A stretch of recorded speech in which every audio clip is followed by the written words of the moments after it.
جب آپ آئین کی خلاف ورزی کرتے ہیں تو پھر آپ عوام کو بھی شاہ دے رہے ہیں، بتلا رہے ہیں کہ آئین کی خلاف ورزی ہو سکتی ہے اور کرنی چاہیے. کچھ بھی نہیں ہوتا ہے. یہ حکومتیں آپ گراتے ہیں. آپ کیسے سیاست میں آتے ہیں؟ آپ کو کسی نے حق دیا آپ سیاست میں آؤ؟ آپ کی ڈومین ہی نہیں ہے سیاست. الیکشن کمیشن کو آزاد الیکشن کمیشن ہونا چاہیے. یہ نہیں چاہیے ایک بام دو ہوا. اب دیکھیں گے جو صورتحال پر الیکشن کمیشن کی ہمارے پاکستان کے اندر ہے، عدلیہ کی جو ہمارے، یہ سارے ادارے اپنی ساتھ کھو بیٹھے ہوئے ہیں. نئے سرے سے پاکستان کے اندر چیز کو بننے کی ضرورت ہے. یہ ان اداروں پر اعتماد ختم ہو چکا ہے لوگوں کا. ایک اور بات بتاؤں، اگر الیکشنز کے ذریعے بھی لوگوں کو چینج لانے کا راستہ روک دیا گیا، آگے نہ بڑھنے دیا گیا، تو ان کو کہیں سے سپورٹ نہیں، نہ عدلیہ سے مل رہی ہے، نہ کسی ادارے سے مل رہی ہے، نہ الیکشن کمیشن سے مل رہی ہے، کہیں سے نہیں مل رہی ہے، اور عوام کی رائے کو بلڈوز کیا جا رہا ہے. تو پھر عوام اس سے آگے نکل جائیں گے. پھر الیکشن کی بات نہیں کریں گے، انقلاب کی بات کریں گے. عوام آگے بڑھیں گے، عوام نہیں رکیں گے. اس وقت جیسے برلا صاحب فرما رہے تھے کہ آج چھوٹا بچہ بھی باشعور ہے. آپ چھوٹے چھوٹے بچوں کے کلپس دیکھتے ہیں، چھوٹے چھوٹے بچوں کے باشعور ہیں. پاکستان کے عوام 60-70% جوان ہیں جنہوں نے 30-40 سال اور آگے چلنا ہے. آپ 30-40 سال عوام سے نہیں لڑ سکتے، ٹوٹ جائیں گے آپ.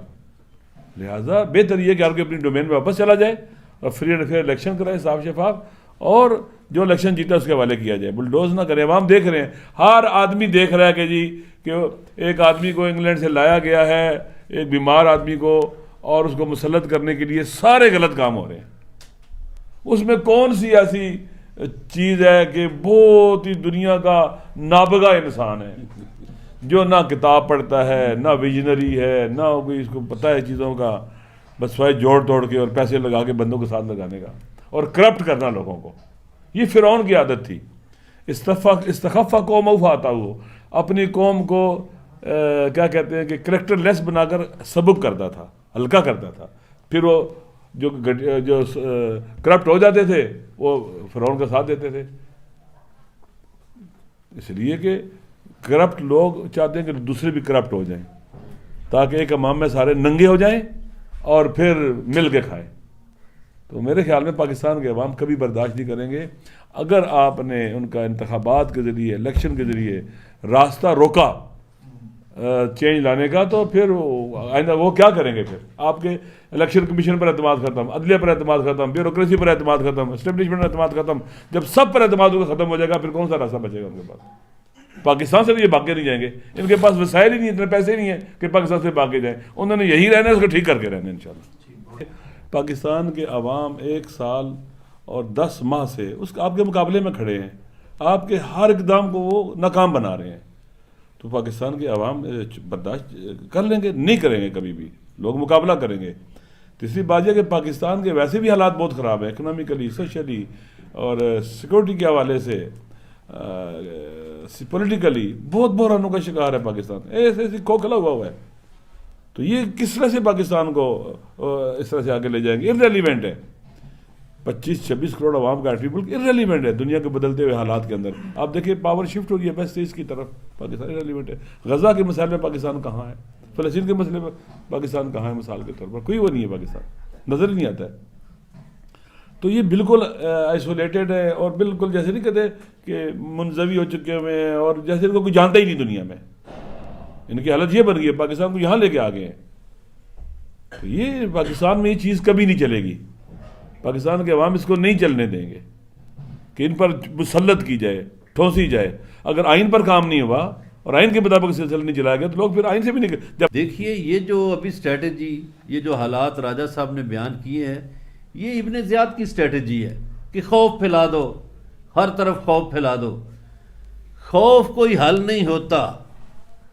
پاکستان کی قوم جاگی ہوئی ہے، باشعور ہے. اور میں تو کل راجہ صاحب میں پنجاب کے مختلف دیہاتوں میں گیا. یقین کریں کوئی 80 سال کا بوڑھا ہے، کوئی 70 سال کا ہے، اس کو بھی شعور ہے. وہ میرا خیال ہے کہ پاکستانی قوم پچھلے 75 سالوں میں اتنی باشعور نہیں ہوئی تھی جو شعور کی کیفیت آج ہے. تو شعور جو ہے وہ بدل کے رکھ دے گا. وہ یہ سارے ماڈل شاڈل جو ہے وہ نگل جائے گا شعور. کہ پی ٹی آئی کے جو چیئرمین ہیں وہ باہمت ہیں، پرعزم ہیں جیت کے لیے. میں انہیں ایک طویل عرصے سے جانتا ہوں، وہ ہارنے کے لیے کبھی میدان میں اترتا ہی نہیں. وہ اتنا پرعزم انسان ہے. اور یہ جو اپیل اس نے کی ہے لوگوں سے، یہ جو نوجوان ہیں یہ اس کی بڑی قوت ہے. اسی سے اس کے مخالفین جو ہیں وہ خوفزدہ ہیں. جو عمران خان کے دشمن ہیں وہ رات کو آپ کو روتے ہوئے نظر آئیں گے. کہ ادارہ یہ سوچ رہا ہے کہ بنگلہ دیش کی طرز پہ پاکستان میں نظام ہو جس میں اداروں کی حکومت کو سپورٹ، اور اگر 10 سال کے لیے کوئی حکومت بٹھائی جائے، اور ممکنہ طور پہ وہ کہہ رہے ہیں کہ جو فیصلہ بھی کیا گیا ہے کہ مسلم لیگ نون کو 110 سیٹوں کے قریب دلوا کے حکومت دلوائی جائے گی، اس پہ کیا سمجھتے ہیں کہ بنگلہ دیش والا سسٹم پاکستان میں آ سکتا ہے؟ دیکھیے اس کے طریقہ کار ہیں. اس طرح نہیں ہو سکتا کہ آپ اس طرح کی سیاسی صورتحال پیدا کر کے بنگلہ دیش ماڈل لائیں. نہیں، بنگلہ دیش ماڈل اگر آئے گا تو ایک قوم کی مجموعی سوچ سے آئے گا، ایک ریفرینڈم کے ذریعے آئے گا.